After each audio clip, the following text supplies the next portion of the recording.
On the evening of September 30th, 2021, 3 young children aged 6, 6, and 7 went missing from the Flamingo Lake neighborhood in Montgomery, Texas. Their parents said the kids had slipped away from the main trail near the Sam Houston National Forest to play by a nearby creek and simply never returned. As soon as the news broke, authorities put together one of the most extensive search operations the area had ever seen. Helicopters in the air, K-9 units on the ground, drones scanning the treetops, off-road vehicles pushing through the brush, and hundreds of officers from several different agencies working through the night. By the next morning, they still hadn't found anything. That's when a local volunteer, someone who had spent years in those woods and knew the terrain better than most, decided to go in on his own. No team, no backup. And within a matter of hours, he came out with all 3 children. The entire moment was caught on Sergeant Jason Smith's body cam, and it's one of those rare clips that's hard to get through without feeling something. Come on, can y'all come to me? Come to me. Yeah, come to me. There's an opening right here. Come on, kids, come to me. They wouldn't let me in over here last night, so I just took off around the back. I've been looking all night long. Yes, sir. I have all Jesus 3 is children. good, ain't he? Ain't Jesus good? He's good. Kids, I'm the police. Are y'all ready to get out of the woods? Come on, buddy. Let's get out of here. You got cheeseburgers in your car? We're going to get something to eat. Okay? You want to hold my hand? We'll get out of here. The kids had been out there for more than 24 hours. They had found shelter under a fallen tree and stayed there through the night, which is actually what kept them alive and what made them findable. They were hungry, covered in leaves and dirt, but they were in one piece and somehow still in decent spirits as the sergeant walked them out of the woods toward the waiting patrol cars. Here, let's pick this. Grab hold of that. There you go. You're really strong. Am I really strong? I don't think Lose your shoe? I got you. It honestly could have gone very differently. And the reason it didn't comes down to something survival experts have been teaching for decades called the hug-a-tree principle. The moment a child realizes they're lost, the worst thing they can do is keep walking. Every step they take expands the search area and drains their energy, but a child who stops, picks a large tree, and stays right next to it gives search teams a fixed point to work toward. Got it? Come on, kids. Let's come out to the road. All right.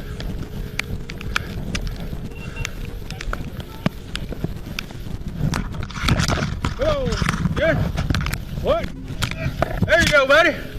Look at you. You made it. The tree trunk acts as a windbreak. The child stays visible and rested, and tracking dogs have a concentrated scent trail to follow.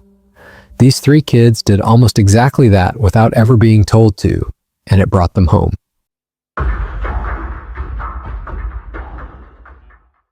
On June 6, 2024, a video surfaced showing a female officer carrying out what looked like a perfectly normal traffic stop. The driver, a woman named Sarah, had been pulled over after the officer picked up on an issue with her vehicle registration. They exchanged a few words at the window, nothing out of the ordinary, and the officer turned to head back to her patrol car to follow up on the plates. When she looked back just moments later, Sarah's car was completely empty. No open door, no movement, no sound. The woman had simply vanished. Not mine, but... Any drugs or alcohol in the vehicle? No, there's not. Alright. Sit tight, Sarah. I'll be right back. Okay. Your registration is What the... Sarah? What the heck? Sarah? 3201. The clip spread across the internet almost overnight, with most people framing it as something that defied all logical explanation. But what actually happened, while far less dramatic than the supernatural angle, reveals something genuinely unsettling about the limits of human perception.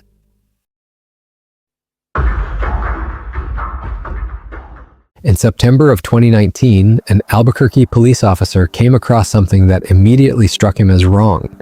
A young man in completely ordinary street clothes, jeans, a black polo, a cap, was in the middle of conducting what looked like a traffic stop on a gray Nissan SUV. No uniform, no marked vehicle, no obvious credentials. Just a guy standing at a driver's window like he belonged there. The officer pulled him aside, and the man's story started falling apart almost from the first sentence. Talk to her for a minute.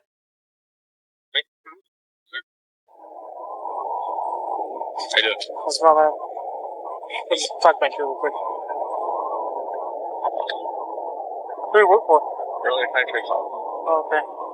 I know, I'm under-equipped. Okay, normally, dude, if we're out here, man, if we're making a traffic stop, we're just gonna have to stop, dude. Alright? Do you have an ID with you?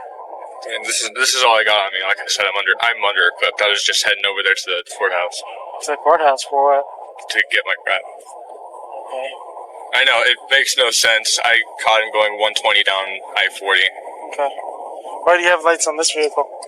Personal? I know. Do you have an ID with you at all? No, I keep it on my uniform. He claimed he had been heading to the courthouse when he spotted someone doing over 100 miles an hour on the freeway and decided to step in. He said his ID was back at home in his uniform. He told the officer he had been on the force for 3 years. And I'm not here to mess with you, man. It's just the thing is, yeah, he was speeding, dude. You could have called it in. And, because if you get into shooting, you're Right. All right, man. I understand. All right. For starters, I know this looks really bad. Right. This looks really bad. This screams whacker. Right. How long you been on? About 3 years. Okay. I've been on for like 13 years. All right, so. When the officer ran his name through the system, nothing came back.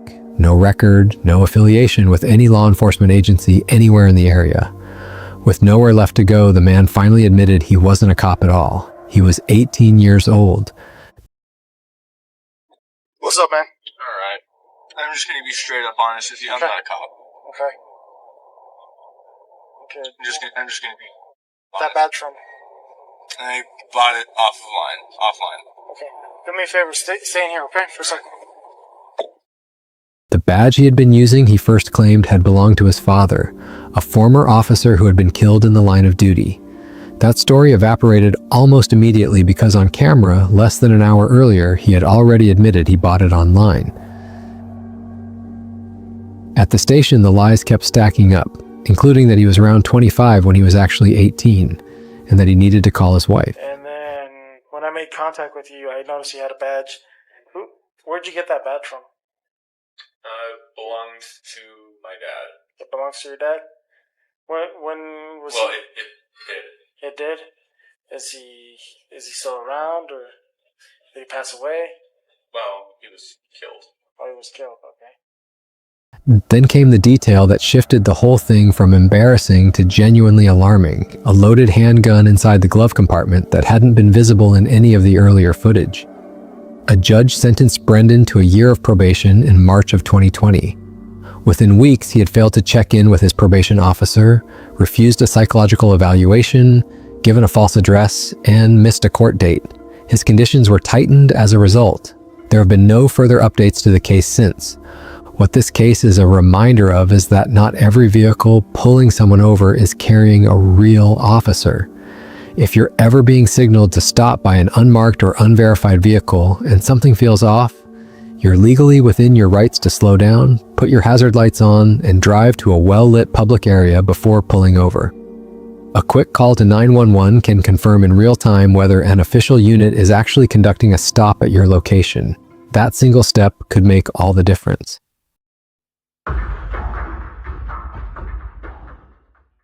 On March 16, 2024, officers were sent to a home after a set of parents called 911 in a panic.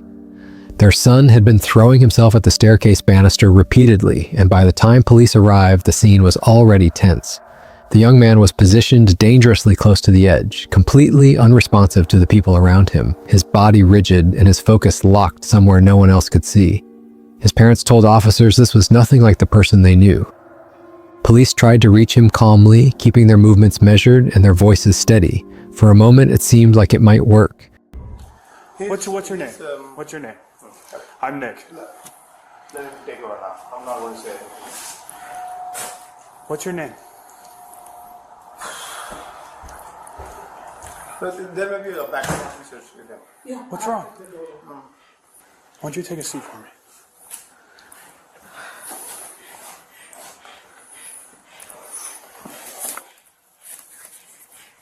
What's your name? Do you want to talk outside? What's going on? Are you hurt? You not talking to me is not going to solve anything. We have to figure out what's going on. That's not normal. Do you want to talk to me, or are you just going to stand there?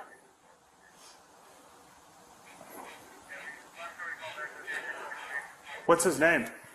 Amish. Adish? Amish. A-N-I-S-H. Okay. Can you not step towards me, please? Please back up. Hey, relax, relax. I'm not trying to fight you or anything, okay? I gotta make sure you're okay. All right? What happened today? Don't do this. Don't do this. It's not worth it. Then he lunged directly at one of the officers with no warning, forcing an immediate struggle to bring him under control.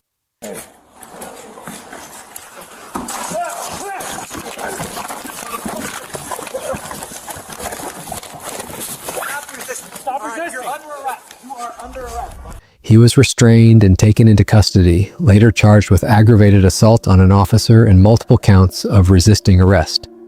His parents maintained that what they witnessed that day was completely out of character. What triggered it, whether substances, a psychiatric episode, or something else, was never fully answered. What the footage captures is a real and documented gap in standard police de-escalation approaches. When someone is in the grip of an acute psychiatric crisis or excited delirium syndrome, the cognitive pathways that process language and social cues are severely disrupted. Verbal commands don't register the way they normally would, and in many cases, an officer stepping closer and repeating instructions with more authority can actually accelerate a violent response rather than prevent one. Increasing physical distance, avoiding any sudden forward movement, and bringing in a specialized crisis team whenever possible is consistently the safer approach, even when every instinct says to move in. This next clip is genuinely one of the most disturbing things ever recorded on a police body camera. Officers were called out after witnesses dialed 911 to report a violent attack happening in public. What made the call stand out from the start was how the witnesses described it. They said it looked like a zombie attack, that someone was eating another person alive on the street. The officer who responded figured it had to be an exaggeration. It wasn't. At the scene, he found a man on top of a victim, using his teeth to tear into the person's flesh. Hey! Hey! Let me see your hands! Let me see your hands! Let me see your hands! Let me see your hands! Hey! Hey! Hey! Hey! Hey! Hey! The officer gave commands. Nothing. He fired warning shots. The attacker didn't react, didn't flinch, didn't stop. It took 4 shots before he was finally brought down. No official details were ever released after that. Some accounts suggest the case was classified entirely. What makes it so deeply disturbing is simply the fact that it happened at all. On Christmas morning of 2020, people living in the downtown area of Nashville, Tennessee were woken up by something none of them had any reference point for. A 63-year-old man named Anthony Quinn Warner had parked his RV on 2nd Avenue near the Attant building and activated a pre-recorded broadcast playing through external speakers. All buildings in this area must be evacuated now. All buildings in this area must be evacuated now. If you can hear this message, evacuate now. If you can hear this. A robotic female voice was warning everyone within range to evacuate the area immediately because the vehicle was going to explode. Between the warnings, the RV was also playing snippets of the 1964 Petula Clark song Downtown, a bright, optimistic track about finding happiness in the energy of a busy city. The combination of that cheerful melody and a bomb countdown was as eerie as it sounds. Bodycam footage from that morning shows officers moving through an almost completely deserted downtown, pushing the last remaining people away from the area while the robotic voice counted down in the background. So you're not doing anything wrong, okay? You're not in trouble, but there is something serious happening down the roadway. Go for 11. Okay? Do you mind going down to 2nd Where do they need to go when they are evacuated? That's so weird. That's like something out of a movie. Like the purge? Yeah. Evacuate now. Evacuate now. Stay clear. Vehicle. Stay clear. Vehicle. One officer described it as feeling like a scene from The Purge. Just after 6 a.m., exactly as the broadcast had warned, the RV exploded. More than 50 buildings sustained damage. A handful partially collapsed. 3 people were injured and taken to hospital. The only fatality was Warner himself, who was still inside the vehicle when it went off. What investigators uncovered afterward painted a troubling picture. Commander 425, are you 10-4? He's in 4. Are you guys okay? Yeah. No, my God. Where's your car? Okay, go to your car. What's going on? 217, myself and 215 are all going around. Command, make sure all units are direct. There may be ammo in that vehicle. We don't need anybody coming up the 2nd Avenue exposed. You okay? Yeah, I'm good, man. I appreciate it. Warner had spent years retreating further into paranoid isolation, fixated on conspiracy theories about shape-shifting extraterrestrial beings he believed were taking over positions of power. 16 months before the blast, his girlfriend had called police to report that he was building explosives inside the RV parked outside their house. Less than a week before Christmas, a neighbor asked him casually what he was hoping to get for the holidays. Warner told him Nashville and the world were never going to forget him. Even with all of that, investigators were never able to pin down a clear motive.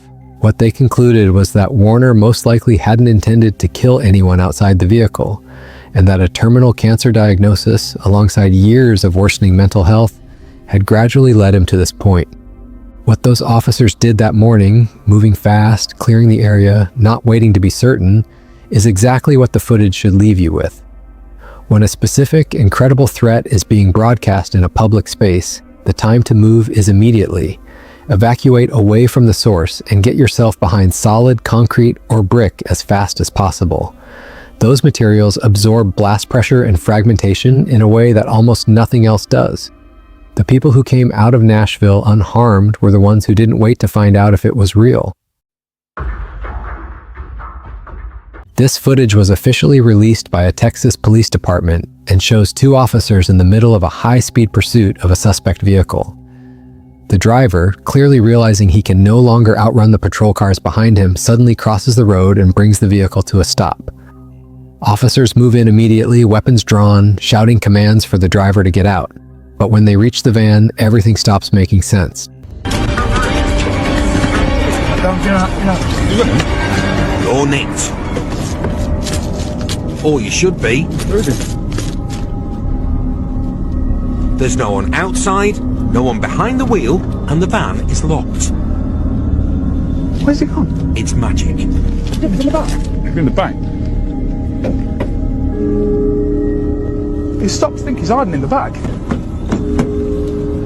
There's no one in the driver. The vehicle is locked from the inside. The engine is off, and there's absolutely no one in it. Not behind the wheel, not in the passenger seat, not in the back. No open door, no broken window, no sign that anyone had scrambled out on foot. The officers can be seen on camera genuinely struggling to process what they're looking at, asking each other where the driver could have possibly gone in the few seconds it took them to close the distance. On January 30th, 2017, New Mexico police received a call from a witness in Nevada who reported watching a woman being physically dragged out of her Las Vegas apartment and forced into the back of a white van with Texas plates. Officers tracked the vehicle down within 24 hours and pulled it over. Passenger!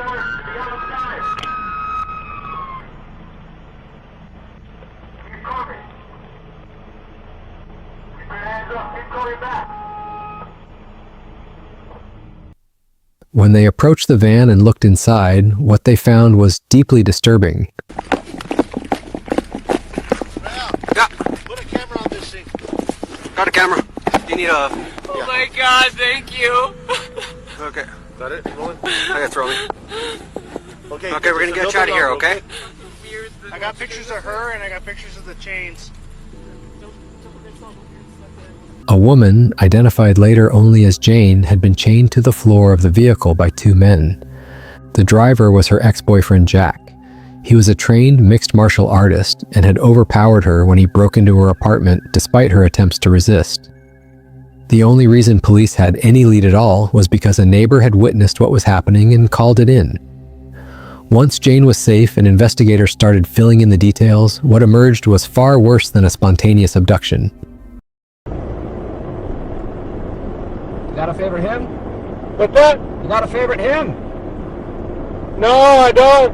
Why not? I don't know. I've never been into them. What about you? What about Amazing Grace? You like that one? I'll take it.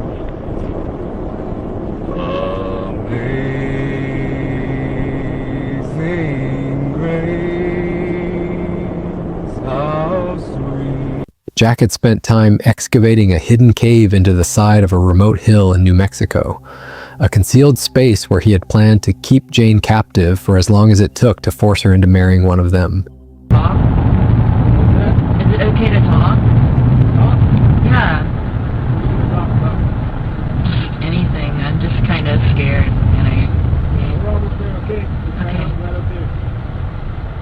What are the police gonna ask me? She had no idea it existed. Jack received a life sentence. His accomplice, 19-year-old Samuel, got just over 5 years. It's hard to think about where Jane would have ended up if that neighbor hadn't looked out the window at the right moment. And that's the point.